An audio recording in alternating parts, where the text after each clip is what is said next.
welcome back. And there is a proliferation of coaches still in the marketplace, and coaches and personal trainers, I think, are two of the huge industries of recent years. And there seems to be a little bit of a levelling out of coaching, and to get someone that, well, knows it pretty well because it's what he does, as to what a coach can do for your business, John Hardy from Peak Consultancy joins me. How are you, John? I'm really well, Tom. It's great to be in this studio with you. With coaching, there is a lot of coaches in the marketplace, Yes, there is, yes. How do you find that, being in the marketplace with so many competitors that are either indirect or direct competitors of some description, but obviously, like any industry where there's lots of people, some better than others. How do you sift through that when someone speaks to you about you doing what you're doing? It is really interesting. I have generally not come up against many clients who I'm talking to, or potential clients, who are actually talking to other coaches. So that's really interesting. But I've also found that many coaches don't do what I do. I'm really quite unique in the marketplace. I have colleagues that coach only accountants. I have friends who are simply marketing coaches. And so I recently talked to a chair of a small business association, hadn't met me before, hadn't talked before, and asking me, what do I do and how do I do it?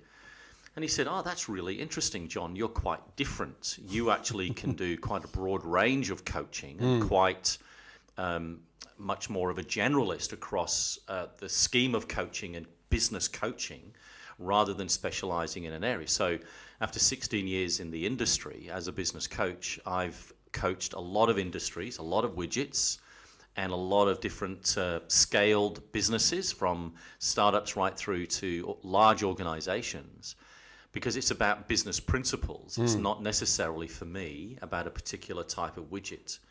It's not about a particular how many zeros are on the bottom line. It's about coaching the business owner, business operator, and helping them discover this dream they have on the inside and bringing that reality to the forefront and making it very functional and dynamic in their world. So effectively what you're saying is that realistically the basic principles and skill sets can be transferred quite easily from one industry to another. Oh, absolutely. You know, I've got a solar energy business. I've got deputy principals of a school. You know, so I am coaching, you know, both industries, but I'm not coaching the industry. I'm coaching the person as they function in their role. So strategic planning is an important part of what both my clients need to do, but they need to do it in quite different ways. One is doing strategic thinking as far as putting staff on, and marketing is business.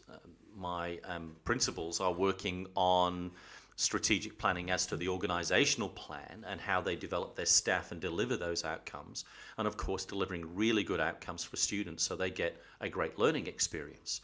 So that's the fun thing, is I get to work in all sorts of industries, and it really is great fun.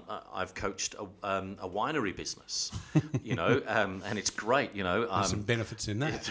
There is. I'm not going to tell you what they are, but, you know, a great business. And what we simply did there, we dealt with critical thinking when we looked at what was going to do with process for the business. And we had a great time together and changed the way they operated, particularly in their marketing strategy.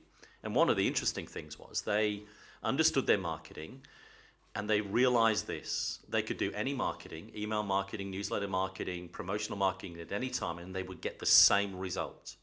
How often they did it, how irregularly they did it, they knew they got a 20% open rate. Wow. So they knew what they needed to do. Just tell the story.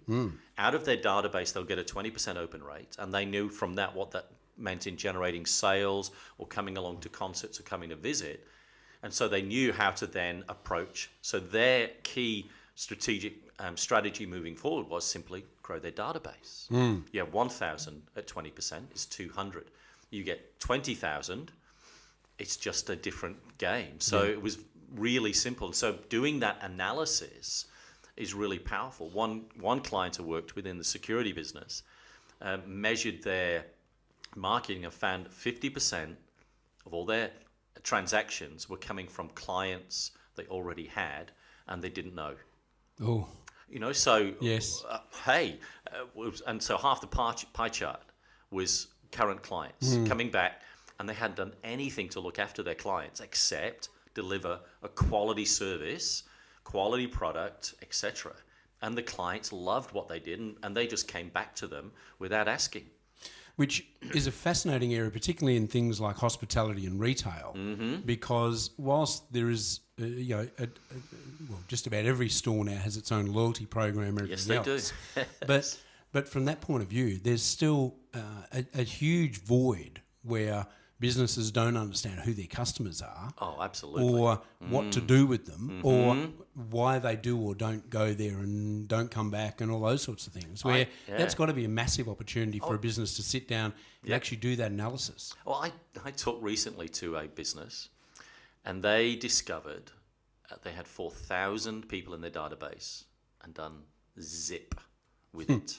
Yeah. And realized as we had the conversation that, wow, there is an opportunity for us, and it was so cool to turn that light on. And that's what I love doing, is asking questions so business owners get to think, we do some analysis, and away we go. I was working with my air conditioning business yesterday, and I asked him, if you did one thing tomorrow that would change your business and increase your turnover, what would it be? Immediately he told me. And so we then worked on a plan of how we would go about doing that. And so I got him in the session to actually write his plan out. And I said, I'm expecting today an email from him to show me the priority of what he's going to do. So really pushed hard, because he's been a little bit slow. So I said, let's do it today. Release, yes. Tell me tomorrow, and then get into it. And he knew then, it just gave him clarity. And he just said, I can do that. I can understand what that means, and I can apply myself to do that. And of course, the other thing we're trying to do is just on the finance side, we said, okay, I want you, when you go back over the next 30 days, to analyze your P&L, particularly your expenses, look at what's fixed and what's variable. And I reckon you've got thousands of dollars you can save, and therefore be more profitable. Wouldn't that be good?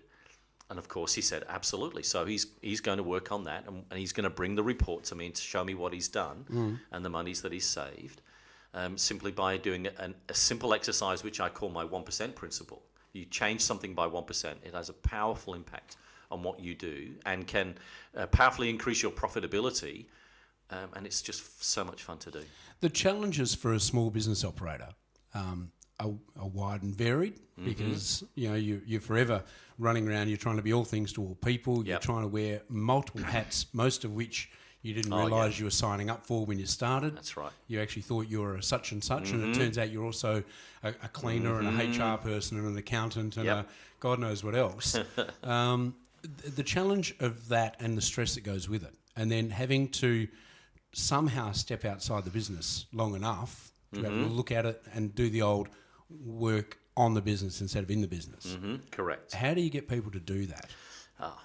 That's the fundamental that most people struggle with, is getting a coach in the room. What business owners, what I want to try to do is turn the light on that an athlete has a coach. So all our wonderful athletes at the Paralympics right now, they're doing what they're doing and they're achieving what they're achieving because they've been coached. And that's the really cool thing about what's going on for them. I remember in the early days with Tiger Woods, I think every day his coach made him hit 1,000 balls every day. Why? To make sure his muscle memory was in place. That was one of the strategies that his coach was using. Ballerinas, they have coaches to make sure when they're presenting Swan Lake, they're actually presenting it in the right way. What we think as business owners, that we don't need anybody. I can do this. I'm experienced. Yes. I've been doing this for years. I know it inside out, back to front. But what we fail to understand is that just as every famous athlete and every famous performer has a coach, what we're going to do is help you see what you're doing with fresh eyes and help you step back. You know, it's like the old adage, I can't see the wood for the trees. Yes. Let me tell you, that's most business owners that I work with can't see the wood for the trees. Absolutely. And so what I do is I ask powerful questions and help them answer the question, what are you doing? Why are you doing it? Oh, and sometimes they haven't got a clue. Yeah. And so simply by talking about it, this is what Eric Schmidt said on this matter of a coach. He said, the one thing people are never good at, by the way, Eric is the CEO of Google, is one thing people are never good at is seeing themselves as others see them. Absolutely. And so when you get a coach in the room, you actually help them see as they are seen and help them adjust the very dynamic of what's going on in their world. So, should I be doing the accounting? No, I shouldn't. Who should be doing that? Someone qualified. That's right, Yes. absolutely. So we then, and I've done that many times, is okay, we need to get the bookkeeper, we need to talk to our accountant. About metrics, do I understand marketing and metrics? Oftentimes they can pull that information together. They've got some data. I did that with one client. Within a month, they knew exactly where they should spend their money and stop spending it in one particular area, change their business. One of my clients recently, he's got a POS machine, has been able to analyze his telephone calls and discovered this: 50% of all his transactions were coming in on the phone, and he had no idea. He knew it was busy, but 50%. Didn't know the numbers. And then the second thing he discovered was a 50% increase per client in client sales came in on the phone. You know, so those dynamics are great, and I love doing that and love seeing businesses get that. The light goes on. Oh, wow, this is so much fun. Now, you're doing a lot of work with District 32. Yes, I am. What's the best way to contact you and have a chat to you about what you do? Well, my mobile is 0413 286 774, and my business is Peak Consultancy, and you can find me on the web, and my email address is john@peak, P-E-A-K, consultancy.com.au, and I'm looking forward to having a chat with you. Excellent. Thanks for your time today. My pleasure. John Hardy from Peak Consultancy. And if you want to talk about how you could possibly look at ways of improving your business, then certainly give me a yell. And we'll be back with more very shortly.